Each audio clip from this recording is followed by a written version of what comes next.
ഇന്ന് ശർക്കര പൊങ്കൽ ഉണ്ടാക്കാം. ഇത് തമിഴ്നാട്ടിലെ ഒരു വിഭവമാണ്. നമ്മുടെ നാട്ടിൽ പായസം എന്ന് പറയും. ഇതിൽ അരിയുടെ കൂടെ ചെറുപയറു പരിപ്പും കൂടി ചേർക്കും.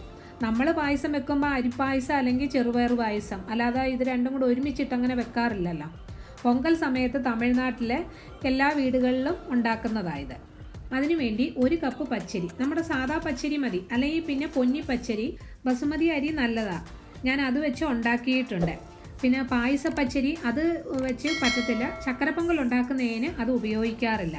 1 കപ്പ് പച്ചരിക്ക് ചെറുപയറു പരിപ്പ് 1/4 ഭാഗം, നമ്മൾ ഏത് പാത്രത്തിലാണോ അരി അളന്നത് അതേ പാത്രത്തിൻ്റെ 1/4 ഭാഗം പരിപ്പ്, തൊലി ഇല്ലാത്തതാന്നേ. ഇത് ഒരു 4 പ്രാവശ്യം കഴുകിക്കൊണ്ടുവരാം. ഒരു വലിയ കുക്കർ എടുക്കുന്നതാണ് നല്ലത്. ഇത് 5 ലിറ്ററിൻ്റെ പാത്രമാണ് ഞാൻ എടുത്തേക്കുന്നത്. അല്ലെങ്കിൽ വിസിൽ കേൾക്കുമ്പം വെള്ളം അതിലൂടെ കളയും, പരിപ്പൊക്കെ ഇടുന്ന ഇല്ലയോ. കഴുകിയ അരിയും പരിപ്പും ഇതിലേക്ക് ഇട്ടിട്ട് അരി അളന്ന അതേ പാത്രത്തിൻ്റെ 1/2 ഭാഗം പാല് ഇതിലേക്ക് ഒഴിക്കാം. എന്നിട്ട് 1 ടേബിൾ സ്പൂൺ നെയ്യ്, അരി അളന്ന പാത്രത്തിൽ 4 പാത്രം വെള്ളം ഇതിലേക്ക് ഒഴിക്കണം. എന്നിട്ട് അടച്ചു വെച്ച് ഒരു വിസിൽ കേൾക്കുമ്പോൾ ഓഫ് ചെയ്ത് ഇടണം. വിസിൽ പോയതിനു ശേഷം തുറക്കാം. അപ്പോഴത്തേക്കും ശർക്കര ഉരുക്കാൻ വെക്കാം. അരി അളന്ന പാത്രത്തിന് 2 പാത്രം ശർക്കര ചീകിയത്. ഗ്രാം വെച്ച് പറഞ്ഞാൽ 200 ഗ്രാം അരിക്ക് 450 ഗ്രാം ശർക്കര. 1/2 കപ്പ് വെള്ളം ഒഴിച്ച് ഉരുക്കാനായി വെക്കാം. തിളച്ചു തുടങ്ങുമ്പോൾ ഇളക്കിക്കൊണ്ടിരുന്നാൽ പെട്ടെന്ന് ഉരുകി കിട്ടും. കട്ടയെല്ലാം ഉരുകി ഇനി അരിച്ചെടുക്കാം. ഈ പാത്രം തന്നെ ഒന്ന് കഴുകിയെടുക്കാം, അല്ലെങ്കിൽ വേറെ പാത്രം എടുത്താലും മതി. ശർക്കര പാനി ഒഴിക്കാനാണ്. 1 നൂൽ പരുവം ആകുന്നത് വരെ ശർക്കര വറ്റിച്ചെടുക്കാം. ഈ പരുവം ആകുന്നത് വരെ നൂല് പോലെ വരുന്നത് കണ്ടോ. ഒത്തിരി കട്ടിയായി പോവരുത്. ചെറിയ നൂൽപ്പരുവം വരുമ്പം തന്നെ തീ ഓഫ് ചെയ്യണം. ഇനി വിസിലൊക്കെ പോയി കുക്കർ തുറക്കാം. നല്ലതുപോലെ വെന്ത് കിട്ടിയിട്ടുണ്ട്. അതിലേക്ക് നമുക്ക് ശർക്കര പാനി ഒഴിക്കാം. അരിച്ച ശർക്കരയാണല്ലോ, അതുകൊണ്ട് ഇനി അരിക്കണ്ട. നല്ലതുപോലെ ഇളക്കാം. ഇനി തീ കത്തിച്ചിട്ട് 1 ടീസ്പൂൺ ഏലക്കാപ്പൊടിയും 1 നുള്ളു ജാതിക്കയുടെ പൊടിയും, ഒട്ടും കൂടുതലാവരുത്. അതിടുമ്പോൾ ഒരു പ്രത്യേക രുചിയുണ്ട്.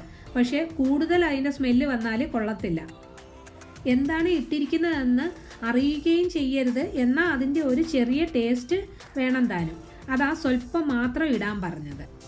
ഇനി കാഷ്യൂനട്ട് ഫ്രൈ ചെയ്ത് ഇടാൻ വേണ്ടി പാത്രം വെച്ച് തീ കത്തിച്ചിട്ട് ഇടയ്ക്ക് പായസം ഇളക്കണേ, അല്ലെങ്കിൽ അടിക്ക് പിടിക്കും. പാത്രം ചൂടാവുമ്പോൾ 3 ടേബിൾ സ്പൂൺ നെയ്യ്, അത് 2 ടേബിൾ സ്പൂൺ ആയാലും മതി, അത് അവരവരുടെ ഇഷ്ടം പോലെ ഒഴിച്ച് നെയ്യ് ചൂടാവുമ്പോൾ 1 പിടി അണ്ടിപ്പരിപ്പ്, അതും അവരവരുടെ ഇഷ്ടം പോലെ കൂടുതലോ കുറവോ ഉപയോഗിക്കാം. കാഷ്യൂനട്ട് ഫ്രൈ ആയി കഴിയുമ്പോൾ നമുക്ക് കോരി പായസത്തിൽ ഇടാം. അതേ നെയ്യിലേക്ക് മുന്തിരിങ്ങ ഇട്ട് വറുത്ത് ഇതേപോലെ ഉരുണ്ട് വരാൻ തുടങ്ങുമ്പം തീ ഓഫ് ചെയ്ത് എല്ലാം കൂടെ പായസത്തിലേക്ക് ഒഴിക്കാം. പായസം നല്ലതുപോലെ ഇളക്കിയതിന് ശേഷം തീ ഓഫ് ചെയ്യാം. പിന്നെ ഇത് ചൂടോടെ ഉപയോഗിക്കുകയാണെങ്കിൽ ഈ കട്ടിയാണ് നല്ലത്. നല്ലതുപോലെ ചൂട് മാറി കഴിയുമ്പം നല്ല കട്ടിയാവും.